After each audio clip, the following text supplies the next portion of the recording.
What's up, y'all? I finally got an aluminum drive shaft for my truck from PST driveline, and it's aluminum, so it'll be a little bit lighter than the stock steel shaft that's in there. Also, hopefully, it'll be short enough that will actually fit without the fear of hitting a bump and shoving the engine to the radiator. I just got it out of the packaging. I haven't put it in yet, so hopefully my measurements are right. I'm gonna go over on how to measure the drive shaft to make sure you get it the right size. So I'm gonna get it in there and see. Hopefully I didn't screw up. See you in a bit.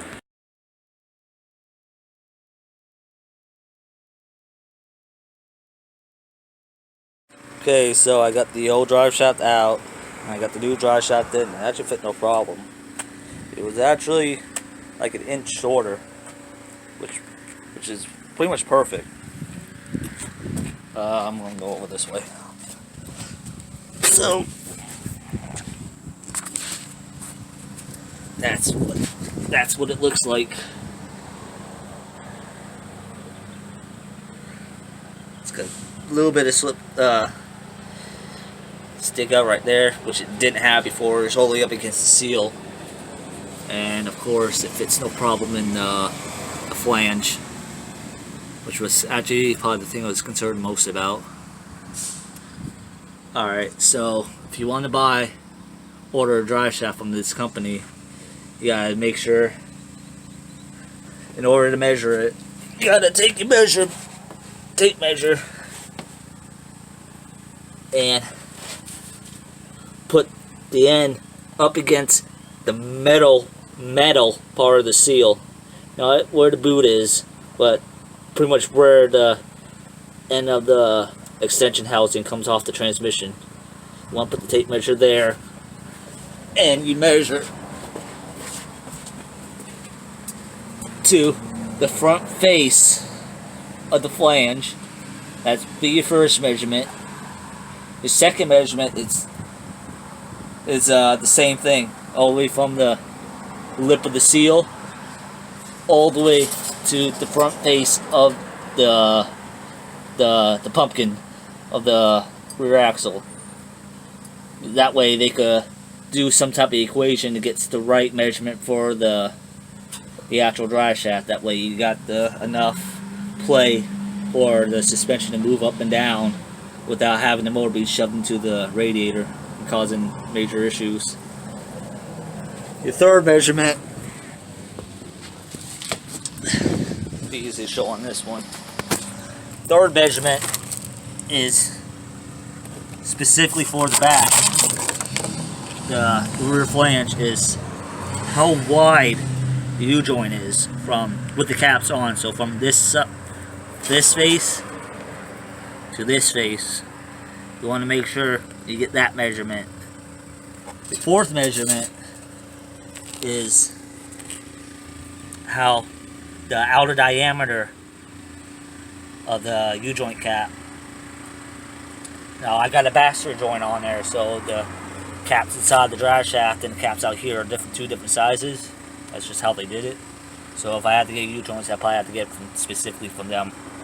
Not a big deal, it's just an extra thing. But so you want to get the width of the U-joint and the cap of the U-joint.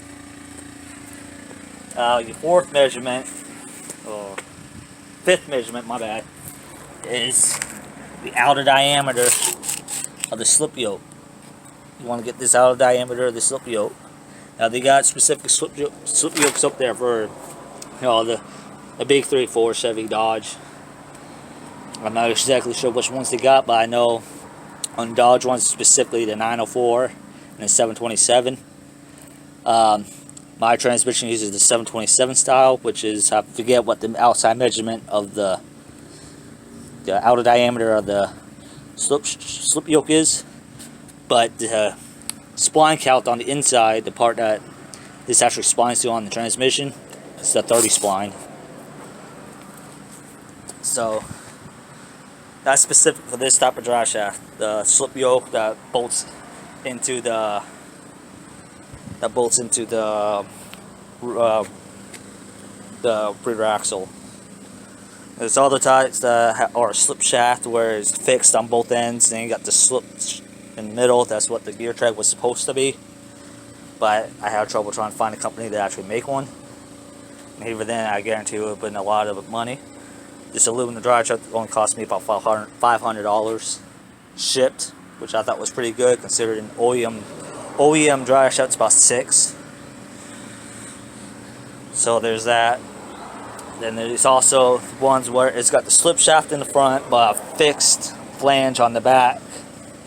The difference with that is you measure, you see what bolt, how many bolts that flange is, then you measure the diagonally from one bolt hole to the other, and I think some of them have like a lip, like a hub in the middle, like a round circular part that it's kind of sits onto, kind of like a wheel. You want to get that measurement too. And those are mostly for like independent suspensions. I think some Ford uses them. It's whatever. So that's pretty much it. Gonna be going up to the store after I pull this thing off the ramps and see how it is. And like I said, now I don't have to worry about hitting a bump and causing major problems. So that was my biggest fear with this, because it moved, but it was very tight, and I didn't like it. And I don't have to worry about the slip yoke tearing up the seal that I just replaced. So yeah. Anyway, I appreciate y'all watching this video. Follow me on Twitter, Andrew A 1100, I believe it is. Either way, I'll post it in the description if it's wrong or not. So yeah, have fun, be safe, tip your waitress.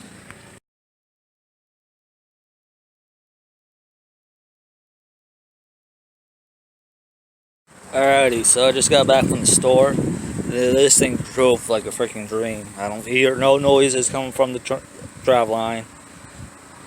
I mean, obviously I'm not going to notice a major difference because it's just a drive shaft, but I don't know. I feel more confident in it because, like I said, it's got enough room for the suspension to move now. I'm not hearing no noise coming from the drive line. And if you look from the other side, through the wheel well, you can kind of see it, and it looks so pretty in there. So I'm satisfied. I think it was worth the 500. Well, actually, look at the receipt. It's like $530 with the shipping. But yeah, I think a job well done. Time will tell to see how well this holds up, but it's allegedly a drag race drive shaft, so it should be able to handle whatever I could throw from this 318, no problem.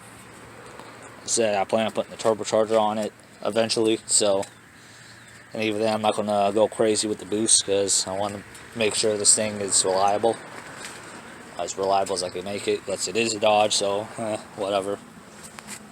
Anyway, yeah, so that's how it is. Just figured I'll throw this a little bit in there at the end of the video, just to give my first impressions of it, which are very positive. I say probably about an 8 out of 10. I noticed some scratches on the drive shaft and some welds that didn't look too pretty. Obviously, I know they have nothing to do with the integrity, but you know, overall I think it was pretty good.